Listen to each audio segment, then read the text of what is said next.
E aí, leitores da Empíricos, a gente está aqui mais uma vez com o Resenha com o Rodolfo, e cheio de R's esse programa com o Rodolfo, com o Renatão. E aí, Renatão, beleza? Tudo bom, Rodolfo? Beleza. O Renato ia ali, para adicionar mais um R, né?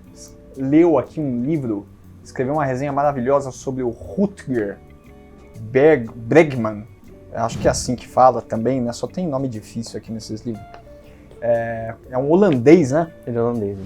E, putz, esse cara tá fazendo o maior barulho, assim, é considerado um dos maiores expoentes de novas ideias de economia, política no mundo inteiro, né? Embora a gente ainda não tenha conhecido tão popularmente no Brasil, mas é por isso mesmo que estamos falando dele, para você conhecer o livro que é o Utopia para Realistas. Renatão, de 0 a 10 para esse livro aí, sem puxar o saco, aquela nota certeira, quanto você dá?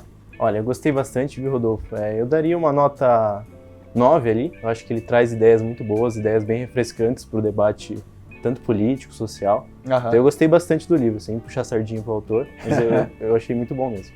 Legal, cara.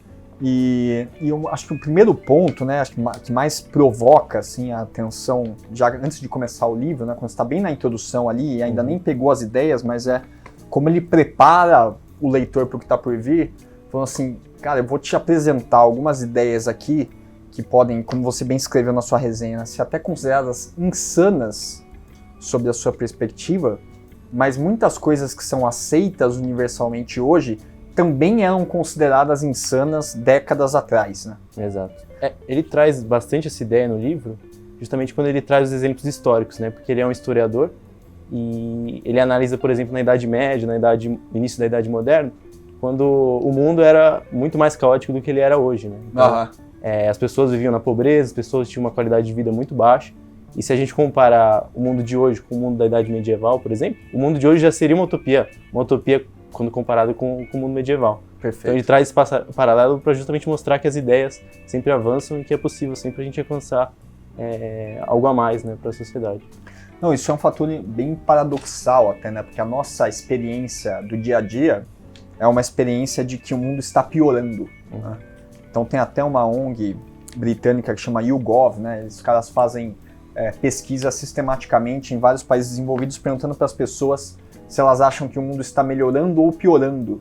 E assim, entre 50% e 70% dos entrevistados manifestam uma impressão de que o mundo está piorando, né? Mas na verdade o que o Rutger mostra pra gente, desde o começo ali, é que assim, renda cresceu, a mortalidade caiu, né? Indicadores de DH estão melhorando bastante, né? Então, temos que crer no que de fato está acontecendo, né? Apesar dessa realidade, ainda mais no presente, aí parecer um pouco mais apocalíptica ou distópica, ela historicamente é bem utópica.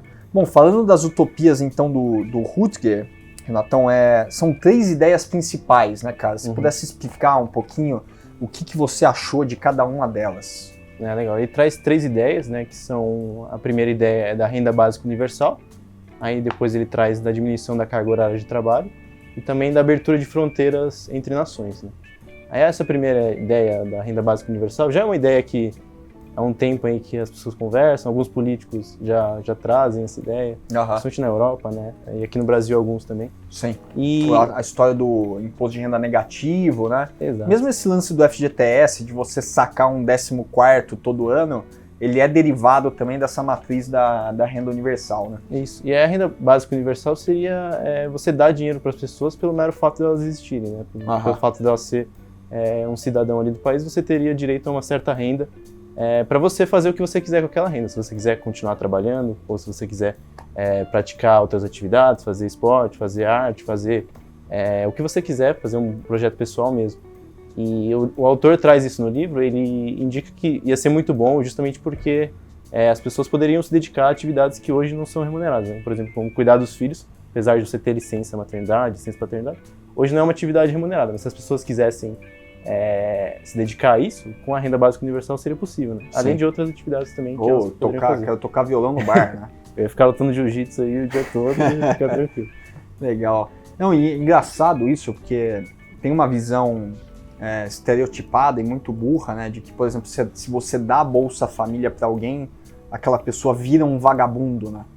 E o Rutger, ele mostra diversos exemplos no livro, né, na Inglaterra, no Canadá, etc., de que isso está longe de ser verdade. Na verdade, o que rola é o contrário, né, Renato? Ele traz até uma frase no livro que é bem legal, que o único fato que torna as pessoas pobres é o fato de elas não terem dinheiro. Sim. Não tem nenhuma outra questão que é inerente à pobreza, né? É só o fato da pessoa não ter dinheiro. E se você dá um pouco de renda, dá uma possibilidade de desenvolvimento econômico, muitas delas têm uma possibilidade de progresso muito maior, não tem condições aí de atingir um potencial maior. Legal. E o segundo ponto, então, você falou de menos horas de trabalho, né? Exato, ele traz essa ideia também utópica no livro. Eu acho que no livro ele aponta ali 15 horas de trabalho, que seria o que ele considera como ideal. E essa ideia também está um pouco ligada à renda básica universal, porque justamente permitiria que as pessoas pudessem se dedicar a projetos pessoais, né? Hoje ele mostra esse movimento paradoxo que existe quando você analisa as horas de trabalho em escala global. Você imaginaria que com a tecnologia, com o desenvolvimento, você teria uma diminuição das horas de trabalho. Mas ele está mostrando justamente que com a tecnologia as pessoas estão trabalhando cada vez mais, né? Acho que a pessoa está sempre ali alerta, sempre atento a alguma informação, algum e-mail. E isso faz com que as pessoas estão trabalhando mais. Isso causa uma série de problemas, tanto pessoais para a pessoa, né, como doenças, estresse, enfim, vários tipos de acidentes também que podem acontecer com muito trabalho. E a diminuição da carga horária justamente ia permitir que as pessoas pudessem ter uma qualidade de vida melhor.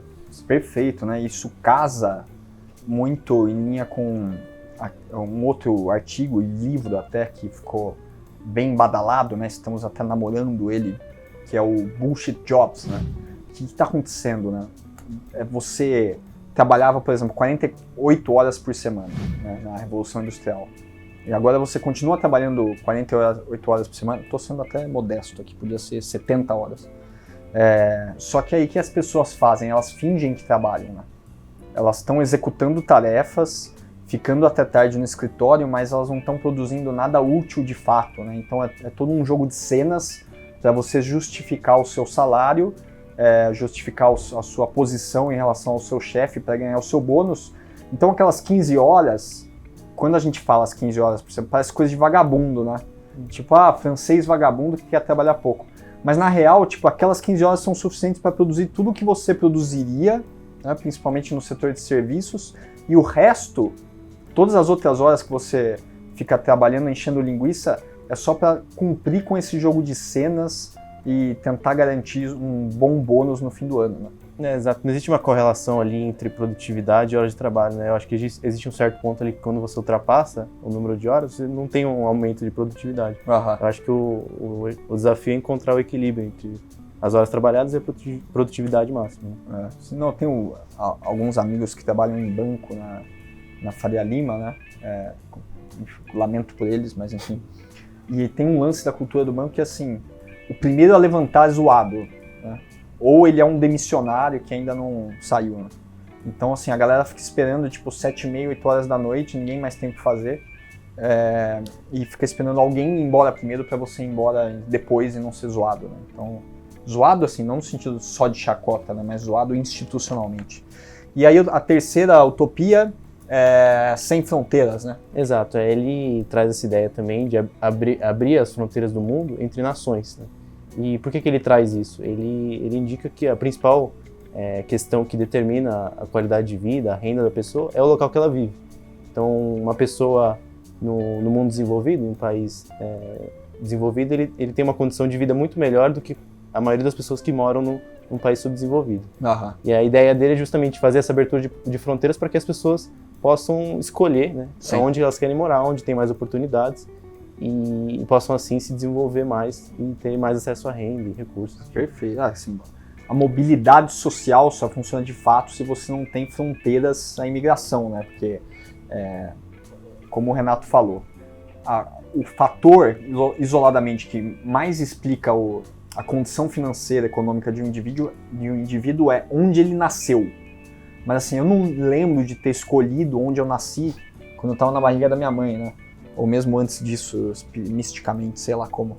Então a gente não escolhe isso, né? Então você está falando que assim, a pessoa ela é rica ou pobre por causa de uma loteria, né? Então se você cria mobilidade, você deixa que as pessoas procurem as suas capacidades, os seus méritos, etc, né? E hoje com esse mundo ainda muito fechadão, dificulta bastante, né? Exato. E ele derruba alguns mitos, assim, que as pessoas dizem que imigrantes não trabalham muito e que imigrantes trazem problemas, e ele traz alguns dados, ele é sempre bem basado nas pesquisas que ele traz. É claro que é uma pesquisa de ciências humanas, então tem uma escolha ali de uma pesquisa que favorece os argumentos dele, mas ele traz argumentos sólidos, bons de pesquisas para indicar justamente para quebrar esses mitos, né? Que as pessoas que vêm de fora não necessariamente são vagabundas, né? Que elas de fato trabalham bastante, e ele traz esses dados que as pessoas acabam trabalhando mais, até então trazendo mais desenvolvimento para o país. Sim. E também um ponto bem interessante que ele traz com relação a isso é que não necessariamente as pessoas vão se mudar, elas vão querer mudar de país. Muita gente tem um apego cultural mesmo ao seu país. Claro. Então mesmo se você tiver a oportunidade de mudar de um para um outro lugar, você não vai querer porque você tem toda a sua família aqui, você tem a sua história, a sua cultura. Então muitos imigrantes também que vão, eles acabam voltando para o país de origem justamente por esse vínculo que eles têm afetivo mesmo com o país, né? Perfeito. Cara, o que mais me impressiona nesse livro é que se você pega numa análise superficial as 3 utopias apresentadas pelo Rutger, que vamos só lembrar, né? Então a renda básica, menos horas de trabalho e quebra de fronteiras, né? Que vamos refrasear essa terceira como ajuda aos refugiados. Parece tipicamente um cara, um mega comunista, né? Mas assim, não é de fato, e não só pela argumentação bem técnica do cara, mas assim, renda básica é um negócio que quase foi adotado amplamente pelo Nixon nos Estados Unidos, assim, por acaso não foi, né? Poderia ter gerado um impacto bem positivo, né? And a basic federal minimum would be provided, the same in every state. É uma puta bandeira do Milton Friedman, que é a referência do Paulo Guedes hoje, o ministro da Fazenda, um dos mais liberais que a gente já teve, né? E a quebra de fronteiras comerciais e também humanas é uma bandeira clássica do liberalismo, né? Então eu acho que o Rutger, ele tira esse preconceito, essa história de gavetinha da estou na esquerda, estou na direita, e ele consegue falar de ideias, né? Porque hoje o discurso está muito polarizado. Então, assim, você é a favor daquilo ou contra aquilo porque você pertence à gaveta tal. E as pessoas não se dão ao trabalho de olhar para as ideias em si e quais são os argumentos técnicos, né, para justificá-las. Não, com certeza. Eu tive a mesma ideia além do livro que o Rodolfo. Eu acho que ele traz ideias muito novas, assim, ideias que refrescam mesmo o debate político e o debate social. Eu achei bem interessante. E tem uma citação no começo do livro do Eduardo Galeano, não vou estragar a surpresa aqui, mas que é uma coisa maravilhosa para você recortar e colar na parede do seu armário, né, junto com aquele pôster da Xuxa. Legal, Renatão? Valeu, Rodolfo. Bom, essa é mais uma edição que está lá na coleção da Empiricus Books, né? Saiu há pouco tempo também.